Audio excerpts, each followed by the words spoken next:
Reduce work of breathing. Reduce work of breathing. Close the Cpap.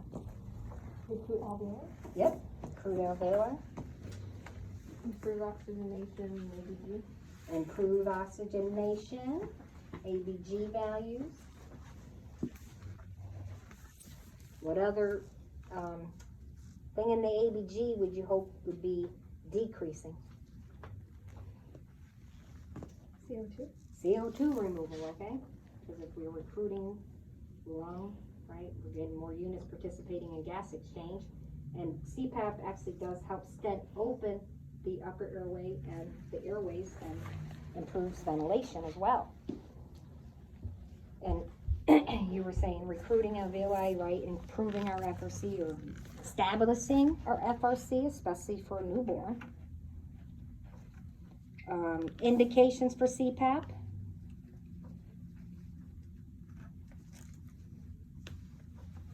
Labored breathing. Labored breathing. What? Tachypnea. Retractions. Retractions. Kind of CO2 and pH. I know you guys already have this. I know, that's what I'm You guys saying, can play anything. on this equipment if you want. If you didn't get CO2. So acidic. Okay, so what level? What is the magic number? Less than 7. Yeah, very good. Okay, 7.25, and what's CO2? That's cute. Spider.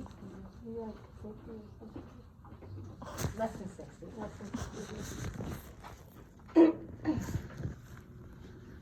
What other things did you learn?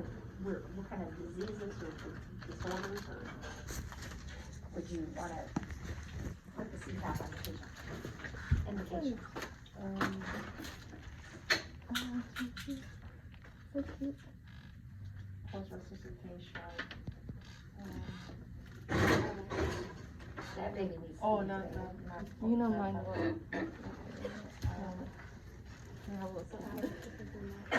Atelectasis, okay. Pneumo? Treated or untreated? Treated. Okay, maybe. Untreated pneumo. What about the baby? Did you hear my spiel about intubation, extubation, CPAP for the preemie baby with the surfactant? So what kind of lungs do they have? What's their issue? What else? I forgot the last thing for. They're not having adequate gas exchange What's the reason? because the alveoli there's too much tension. Okay. So the surfactant decreases. They're lacking surfactant. Very good. Okay, so our goal is that we're hope that we can intubate them, give them the pure surfactant, extubate them, and put them on CPAP, and that will recruit their. Because the main thing is RDS, right? Okay. And that is one of the biggest indications for CPAP is RDS, the RDS. Pneumonia, transient pneumonia. If, and then even meconium aspiration syndrome. Hazards, what are some hazards?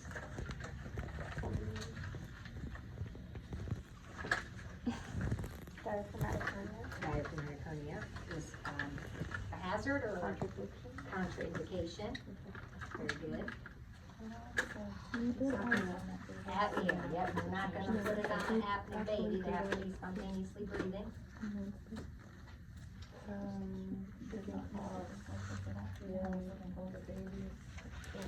Philtrum, very good. Breakdown, skin breakdown, and that is the most common area. Philtrum.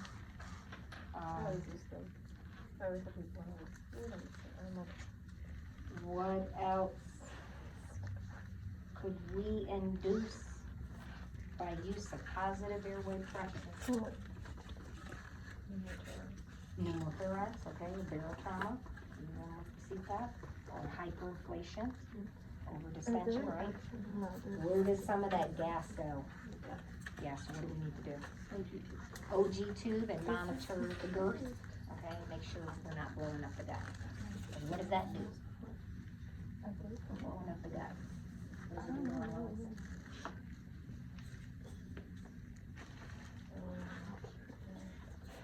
The little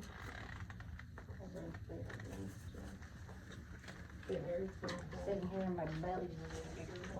What do you think's going on? We're putting pressure on it. Yeah, these are getting smaller and smaller and smaller, so they don't get bigger and bigger, bigger. They make it harder.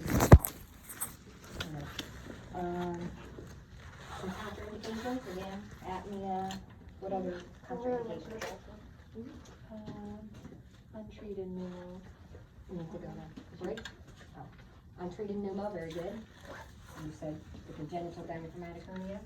We need to do what with that baby? Intubate that baby, okay. What other facial deformities? Oh, like, if they have, what's that French disease, Pierre? Okay, here or then they might ask to use Cpap for it. Oh, they might use, okay. So what's the other one that's blocked? The near passages are blocked.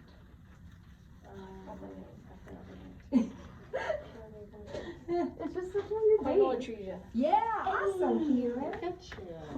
Killing it. I know. And so unrepaired coinal atresia, what if there's a connection between the esophagus and the fistula? What do you think? Oh, I just gave you a tracheoesophageal fistula, okay? Unrepaired. And then again, untreated air leak or pneumo. We're not gonna do it. What about, what kind of pH and CO2 would give you an indication that the baby really needs to be intubated, not on Cpap? Below 7.25. Okay. Was it 720? 720. What is our CO2 typically? You said 60 for Cpap, right? So for intubation, probably 50, 55? Usually it's greater than 60. Greater than 60. So 7.2 and greater than 60. Or not below, it has to be Okay. above, yeah. And then basically a not improving. What other things? Think about blood pressure and things like that. That way you want to intubate them? Yep. So of course, the SpO2 will be low, respirations be low, Oxygen would be low, heart respirations rate be would low. be low. So what if the patient he looked good except his blood pressure is in the toilet? You're in a shock condition. You get fluids. Okay. Volume. What is that called? There's a term for that. We give, I don't know. I'm leading you down the wrong path. Hemodynamic unstable, right? Instability. So if the patient's hemodynamic, we got it. Excessive work of breathing. So we can try them on the Cpap. Give them an hour, see what they do. If they're not improving, we need to intubate them. And they're gonna ask you that on your simulations, okay? They're gonna lead you down that road, and they're gonna expect you to pick up signs and symptoms in that the blood gas might look okay, but there's signs and symptoms that, no. Maybe the pH is not 7.20, but you've seen apnea, bradycardia, desaturation, spells, and increased work of breathing. That baby needs to be intubated. What about, where does the ET tube need to be? And when you're looking for positioning and on the chest X-ray. Oh, that's 2 centimeters above the cranium. Okay, 1 to 2, okay? Or somewhere in between the clavicles and the carina is always a good answer as well. What does DOPE stand for? Dislodge, obstruction, pneumothorax, equipment failure. Okay, what do you guys think? What is the most common equipment failure that you've seen so far? Think about NRP. I think when the tube's not in the right place. Okay, That's not really equipment failure, but mostly I've seen it like leaks on the equipment. Patient To be, disconnects. patient disconnects, okay. They're on that Cpap machine with the blender delivering FiO2. What could be a potential issue with that equipment? You're coding a patient. Who knows? the water, You're using that blended system right there, and you're coating a patient, and It there's should be blue. oxygen, not air. Exactly.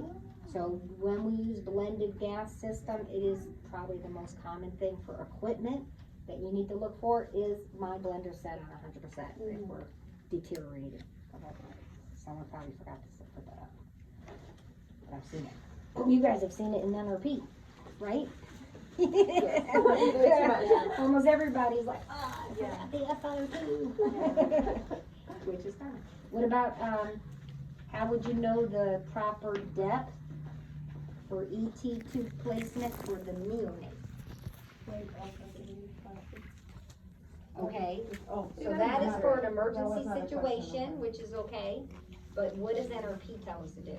If we have an elective intubation, we have time, it's a controlled environment. What are we supposed to do? Measure? Where the mouth? To the mouth? That's too small. Here? What do you think, Tina? Corner of the mouth. To the tragus? The tragus. The nose to the tragus? Nose to the Okay. tragus. It's the NLT method, nasal tracheal length, plus what? Plus one, and that's gonna get you through the vocal cords. If you don't add the plus one, it's just gonna be, an airway, okay? It's gonna be above the cords. So it's called the NLT method, nasal, or NTL, nasal tracheal length. So to the tragus, nasal tragus length, I think that's it. That's one. It's an NRP, and then what other thing on the NRP? There is a chart in there, right? That every delivery room should have the chart. And it has gestational age, weight, and gives you, approximation where it should be. The calculation I gave you is always a good starting point, but that is not the real true method that you should know.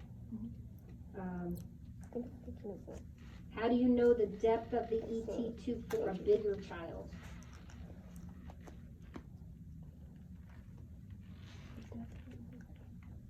How do you know if it's big, you said? Or How do you know what position to put the tube, or the depth of the ET tube for a larger child? There's a couple different ways. There are like 2 black lines that you're supposed to have. Okay, yep, as soon as you see the first black line go through the vocal cords, that's usually a good guide. What else? What do you guys, what do PALS teach you? What are we using in PALS to help guide us with ET tube sizes and placements and Oh, suction that color catheters? chart. The color chart, what is that called? I don't know, but I was quick to first. It starts with a B. Something pink. Braslo tape. Braslo Oh, the tape. tape. Okay, named after the I didn't guy even who know what it made was for. Braslo tape. Okay, so I just in kept the clicking crash on. cart, it's gonna be color coded. The first, the top part is pink, red, and they just go down. So when you guys know how to use the Braslo tape? You're gonna take the top of it, start from the head, and you're gonna go to the patient's feet, and then you're gonna go use that color, and it's gonna guide you to which drawer to pop open and grab the supplies. That's cool. Okay? And I so thought it was just to it's measure. gonna look, when there's a code, and they